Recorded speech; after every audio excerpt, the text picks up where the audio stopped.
नमस्कार, आप देख रहे हैं punjabkesari.com और मैं हूं आपके साथ कोमल पवार। उत्तर प्रदेश में उपचुनाव के बाद अब यूपी में साल 2027 के लिए काम करना शुरू हो गया है।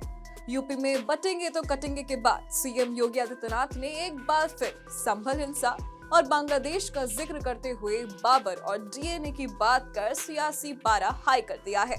दुश्मन बगल के देश में किस प्रकार का कृत्य कर रहे हैं, याद रखना। किसी को अगर गलतफहमी हो, 500 वर्ष पहले बाबर के एक सिपह सालार ने जो कुंभ अयोध्या में किया था, जो काम संभल में किया था, और जो काम आज बांग्लादेश के अंदर हो रहा है, तीनों की प्रकृति, तीनों का डीएनए एक जैसा है। गलतफहमी में मत रहना।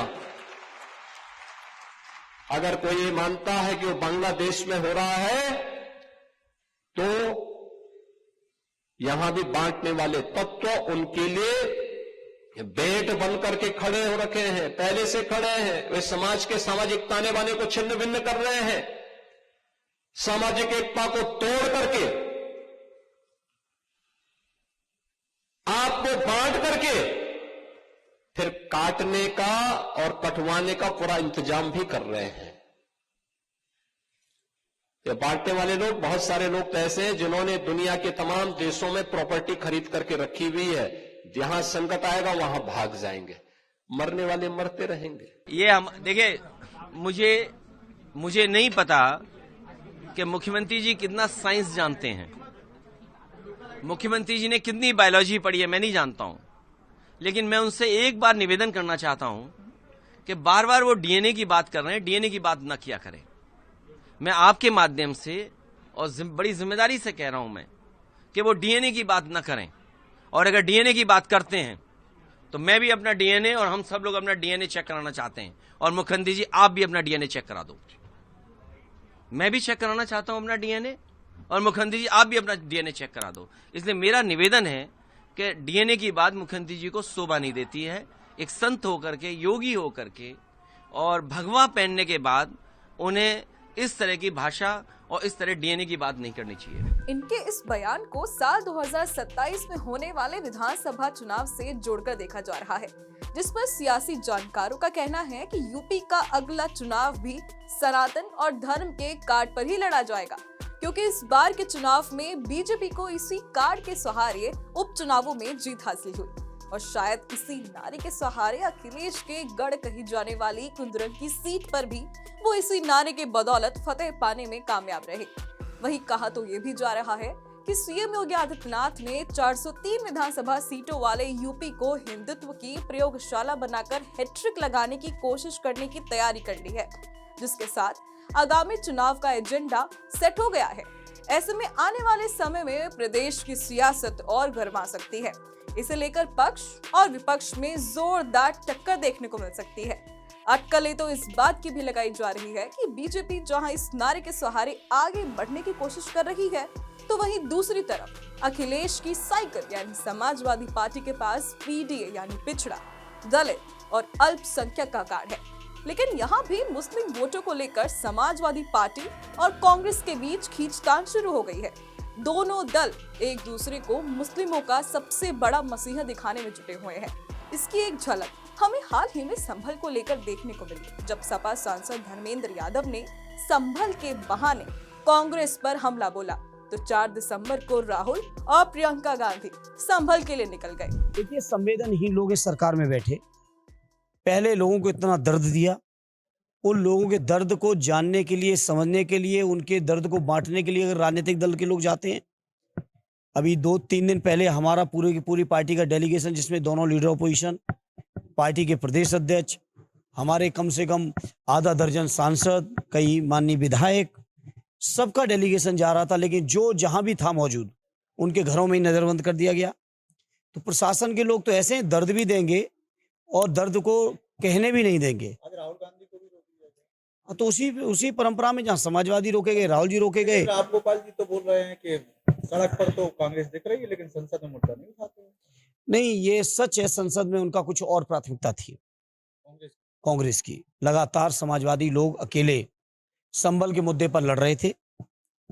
कांग्रेस के लोग अडानी जी के मुद्दे पर अलग से वो फाइट कर रहे थे, संभल को उन्होंने प्राथमिकता नहीं दी, ये सच है। एज एलओपी मेरा अधिकार बनता है कि मैं जा सकता हूं, मगर तब भी वो मुझे रोक रहे हैं।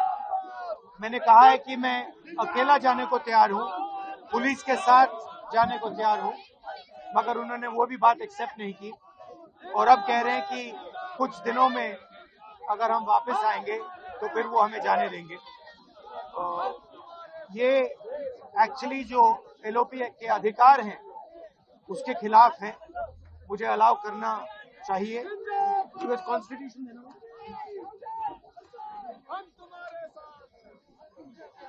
ये कॉन्स्टिट्यूशन के खिलाफ है। हम सिर्फ संभल जाना चाहते हैं, देखना चाहते हैं वहाँ क्या हुआ, लोगों से मिलना चाहते हैं, मगर हमारा जो कॉन्स्टिट्यूशनल अधिकार है, मेरा जो कॉन्स्टिट्यूशनल अधिकार है, उसको मुझे दिया नहीं जा रहा है। तो यही है, नया हिंदुस्तान है, कॉन्स्टिट्यूशन को खत्म करने का हिंदुस्तान है, अंबेडकर जी के कॉन्स्टिट्यूशन को खत्म करने का हिंदुस्तान है। अगर हम लड़ते रहेंगे। धन्यवाद। जिसने कहीं ना कहीं इस बात की तरफ भी इशारा किया कि शायद इंडी गठबंधन में भी अब दरार पड़ गई है, क्योंकि ये बात किसी से छिपी नहीं है कि यूपी में कांग्रेस ने सपा को समर्थन देने की बात तो कही थी, लेकिन उसने ऐन मौके पर अपने कदम पीछे खींच लिए थे। इसके अलावा इंडी नेताओं में जो संभल जाने की होड़ लगी है, उस पर राजनीतिक जानकारों का कहना है कि सपा और कांग्रेस केवल वहां अपना वोट बैंक बचाने की कोशिश कर रही है।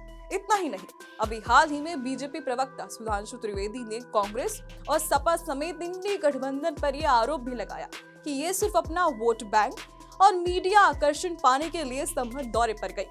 इसके अलावा राजनीतिक गलियारों में इस बात को लेकर चर्चा तेज हो गई है कि शायद सपा और कांग्रेस के नेता सिर्फ एक एजेंडे के तहत काम कर रही है, क्योंकि संभल पर कांग्रेस के किसी नेता ने कुछ नहीं बोला, ना ही कुछ लिखा, और अचानक ही सिर्फ मीडिया आकर्षण पाने के लिए इंडी गठबंधन को साथ ना रख पाने की झटपटाहट में उन्होंने ये काम किया है।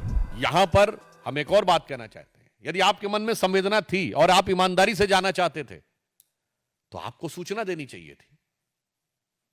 और पुनः मैं कहूं, श्री राहुल गांधी जी के पास Z+ विद ASL सिक्योरिटी है। ASL का फुल फॉर्म, ये वो सिक्योरिटी है जो देश के गृह मंत्री के पास है, देश के रक्षा मंत्री के पास है। ASL का मतलब होता है एडवांस सिक्योरिटी लाइजनिंग। इस सुरक्षा का व्यक्ति, ये प्रधानमंत्री के बाद सर्वोच्च स्तर की सुरक्षा है। इस प्रकार की सुरक्षा के व्यक्ति को जहां जाना होता है, एडवांस में वो प्रोग्राम बताया जाता है, एडवांस में वहां पर पुलिस की टीम पहुंचती है और उस जगह को सैनिटाइज करती है और उसके बाद क्लियरेंस देती है। तो ना तो आपके दिल की भावना थी जाने की, और ना आपने औपचारिक रूप से जो आपका दायित्व और सुरक्षा, उन दोनों के हिसाब से भी आपने जाने की मंशा नहीं की, एक रस्म अदायगी की और उसके उपरांत लौटकर आ गए। इसके अलावा उपचुनाव में जब से सपा को बीजेपी से करारी शिकस्त मिली है, तभी से संभल में स्थिति तनावपूर्ण बनी हुई है। कहा तो यह भी जा रहा है कि सपा और कांग्रेस अपनी मुस्लिम वोट बैंक पर पकड़ बनाए रखने के लिए ये ड्रामा कर रही है।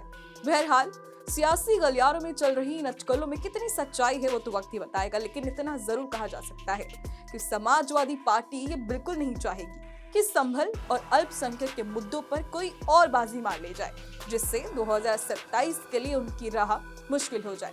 ऐसे में अखिलेश यादव अल्पसंख्यकों के साथ साथ पीडीए में शामिल एक और दलित वर्ग को भी आगे बढ़ा रही हैं। ऐसे में बड़ा सवाल है कि क्या योगी आदित्यनाथ का बटेंगे तो कटेंगे उन्हें 2027 में जी दिलवाएगा या नहीं, या इस बार पीडीए बाजी मार जाएगा। फिलहाल अभी के लिए सिर्फ इतना ही। देश और दुनिया की तमाम खबरों के लिए देखते रहिए पंजाब केसरी.com।